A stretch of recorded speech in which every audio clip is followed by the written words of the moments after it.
मित्रांनो, turning points या चॅनलवरती आपलं हार्दिक स्वागत आहे। आज दिनांक 12 जानेवारी 2019 या दिवसाचे महत्त्वाचे चालू घडामोडीवरील 10 प्रश्न व त्याचे सविस्तर विश्लेषण आपण या व्हिडिओमध्ये पाहूया। प्रश्न पहिला, 45वी भागीदारी परिषद कोठे आयोजित करण्यात आली आहे? मित्रांनो, ते मुंबई येथे आयोजित करण्यात आलेले। हे काय आहे भागीदारी परिषद? तर काय, चर्चा, संवाद आणि भारताचे आर्थिक धोरण आणि विकास या संदर्भात भारतीय आणि जागतिक नेत्यांमधील जे काही चर्चा असते यासाठीचा हा जागतिक मंच आहे।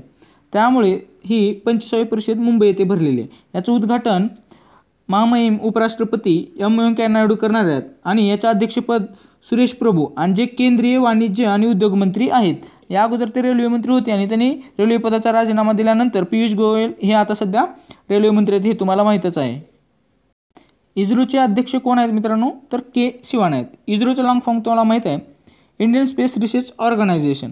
यांचं प्रश्न घेण्याचं कारण चांद्रयान मोहीम ही जी आहे ती एप्रिलमध्ये होणार आहे, मग त्यामुळे ती बातमी आली होती आणि त्या संदर्भात मी हा प्रश्न घेतलेला आहे। चांद्रयान मोहिमेसाठी 800 कोटीची तरतूद करण्यात आलेली आहे आणि ह्या जी काही चांद्रयान 2 मोहीम असेल ती चांद्रयान 1 मोहिमेपेक्षा प्रगत असेल। त्यानंतर भारताचा एक महत्त्वाकांक्षी प्रकल्प गगनयान आहे, त्यासाठी देखील केंद्र सरकारने 10,000 कोटी रुपयांची तरतूद केलेली आहे। अशा प्रकारे यामुळे इस्रोचे अध्यक्ष तुम्हाला लक्षात ठेवणं अत्यंत गरजेचं आहे, कारण ते सध्या फोकसमध्ये आहेत। सीबीआयचे संचालक आलोक वर्मा यांच्या पदावरून दूर काढण्याच्या उच्चस्तरीय समितीत 3 सदस्य असतात, त्यापैकी न्यायाधीश म्हणून डॅश डॅश हे समितीत होते। मित्रांनो, न्यायमूर्ती A.K. सिकरी हे समितीत होते आणि 3 सदस्य कोण असतात? प्राईम मिनिस्टर, लोकसभेचे विरोधी पक्षनेते आणि सर्वोच्च न्यायालयाचे सरन्यायाधीश।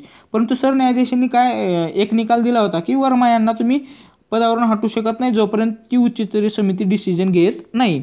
त्यामुळे रंजन गोगोई जे सरन्यायाधीश आहेत त्यांनी काय म्हटले, मी तिथे येणं योग्य नाही, त्यासाठी त्यांनी त्यांचे प्रतिनिधित्व A.K. सिकरी यांना पाठवले होते। कारण आलोक वर्मा यांना पदावर परत जाण्याचा निर्णय देखील रंजन गोगोई यांनी केले होते।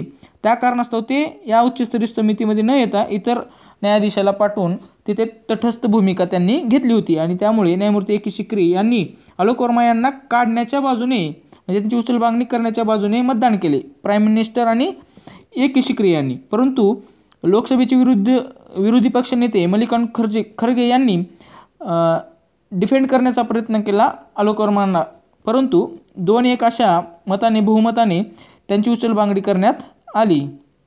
भारत आणि डॅश डॅशमधील द्विपक्षीय स्वॅप व्यवस्थेला मंत्रिमंडळाची मंजुरी मिळाली आहे। मित्रांनो, भारत आणि जपानसोबत जी काही स्वॅप करार झाला आहे त्यासाठी मंत्रिमंडळाची मंजुरी मिळाली आहे। आता स्वॅप व्यवस्था म्हणजे काय नेमकं बघा, या व्यवस्थेमध्ये काय असते, भारत आणि जे काही जपान आहे यांच्यातील परकीय चलनातील अल्पकालीन कमतरता म्हणजे टेम्पररी जे काही कमतरता येते ती पूर्ण करण्यासाठी देश शिल्लक समतोल राखण्याच्या उद्देशाने देशी चलनासाठी $75 अब्ज किती $75 अब्ज इतक्या कमाल रकमेचे आदान प्रदान करणारा हा एक करार आहे।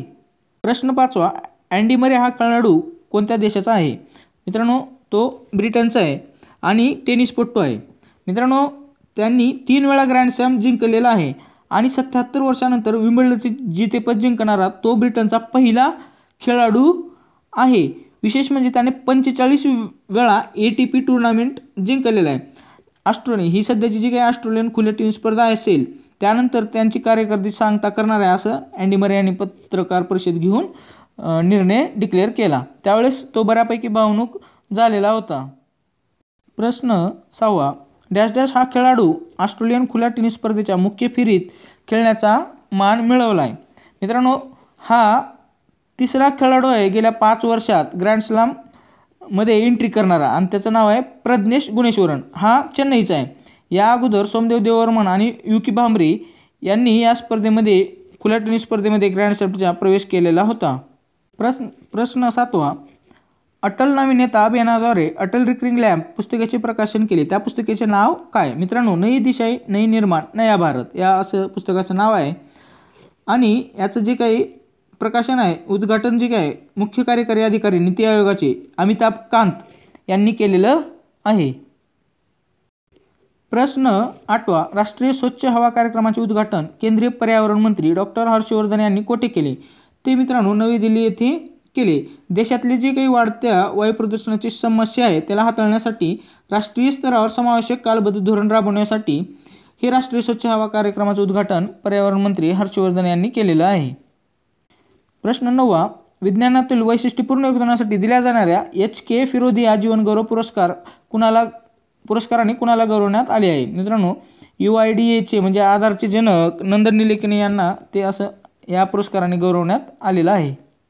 प्रश्न 10. क्रिकेटमधील योगदानाबद्दल सिडनी क्रिकेट ग्राउंडचे सन्माननीय सदस्यत्व कोणत्या 2 भारतीयांना नुकताच बहाल करण्यात आलं आहे? मित्रांनो, ते आहेत भारतीय क्रिकेट टीमचे कर्णधार विराट कोहली आणि प्रशिक्षक आहेत रवी शास्त्री, या दोघांना बहाल करण्यात आलेलं आहे. आणि आपला विचार करा आणि कमेंट करा.